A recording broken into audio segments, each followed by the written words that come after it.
welcome to Two-A-Day on your Packer Link. Today is Monday, August 25th, and you're watching the 5 o'clock edition. Well, General Manager Ted Thompson met with the media today to discuss 5 roster moves that the Packers had to make to cut their roster from 80 down to 75 people today. Remember, it is closing in on that time of the year when we see significant subtractions to our roster, and the guys, the cream of the crop, float to the top. So 5 people eliminated at this point, not necessarily eliminated, but we'll get into 5 roster moves, I guess is the way to put it, for the Packers to get down to 5. Released, the most important release was that of Deshaun Wynn, who I believe started the Denver game last year when Ryan Grant stepped in and took the starting role from him at that point as he got injured and never looked back. So Deshaun Wynn, having been injured kind of time and time again, not able to get on the field during this preseason, has been released. Also released wide receiver Chris Francis and offensive lineman Ryan Constantine. Also, Justin placed under physically unable to put on the list, so gone till mid-season at the earliest. I believe that there is in the unable to list. I believe they can get him back at a certain point if he is ready at that time, and there's have to release someone in his stead. Harold, of course, ruptured a disc in his back this off-season while lifting weights, and then during rehab he had a setback and has not been able to get on the field during training camp, and so he is going to undergo another procedure that Ted Thompson said would sort of speed the process along. He said that they had plateaued in his rehab. It just seemed like they weren't going anywhere, and this next procedure, even though he wouldn't disclose any specifics, supposedly will speed the process along and get Harold back on the field in a shorter time frame. So he may be undergoing that procedure at early age. Injury updates. McCarthy for the Packers said Sunday that right guard Josh Sitton and James Jones both have sprained knees and are week to week. We saw both of those guys go down. We saw Josh Sitton go down, not necessarily James Jones as much, but both did leave the game and both do have sprained knees.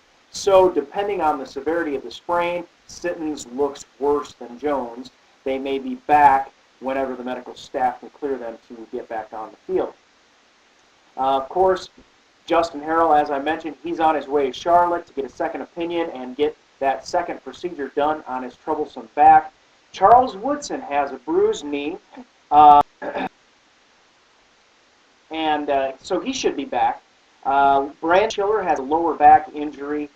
Cullen Jenkins has a couple of minor injuries, but nothing that can keep them out long. In fact, Mike McCarthy called them very, very insignificant injuries, I think is how they were termed. So nothing to worry about there. Of course, it's just that sort of ding and scratch that you look to try to avoid in the preseason if you can, and before the season starts. So Scott Wells is still out with his back. He's had some sort of transfer to the other side in his lower back.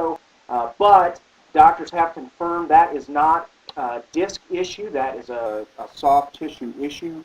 So he should be back at some point. A.J. Hawk, as I promised, I try to get some more on his injury. And the story right now, though nobody's telling us more about what the exact injury is that he is close to returning, but he is not going to play in the Titans this week.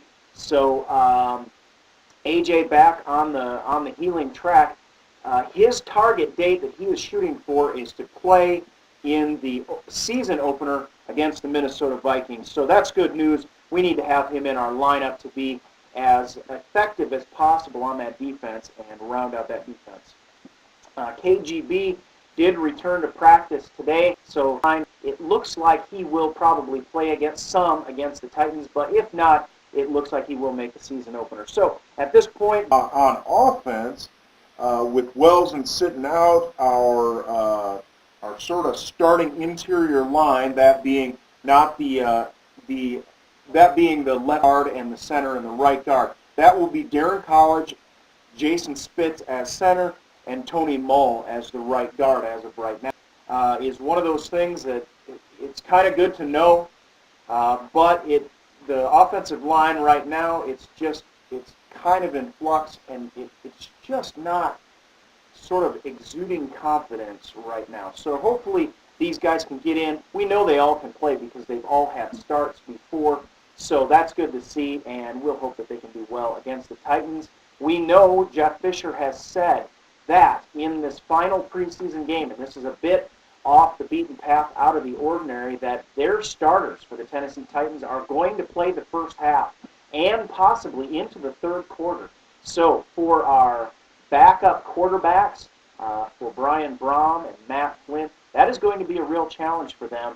And we certainly hope that we don't get more because Jeff Fisher is leaving his starters in longer than we do. Now, our final bit of news, and tying into the rah-rah moment, which I promised you on Mondays, you need to have a minute where you just go starry-eyed, pure, bleed green and gold Packer fan, and just let everything be all right with the world for a moment. So on Mondays in particular, it's a good time to do it. So we are going to do that today. First of all, by giving you the news, Ryan Grant is going to be playing on Thursday night against the Titans. He is going to make his debut, is going to be on the field.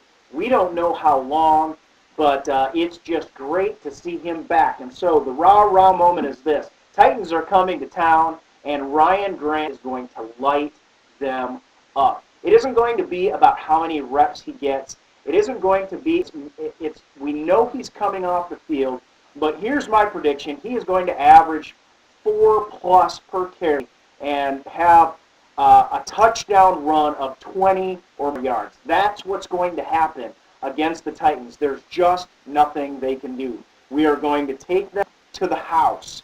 Ryan Grant is back, and we need to realize we beat the Broncos and gained some of our confidence in this team back, but we have played this entire preseason ourselves, and so it's good to have Ryan Grant back in the lineup. We're going to watch the coaches just have to pull him off the field because there's no stopping him, and there's no sense in wasting his energy or risking him in a preseason game. But 4+ average on the day and a 20-yard touchdown or better. That's my prediction for Ryan Grant. So hopefully we will see that on Thursday night game against the Titans.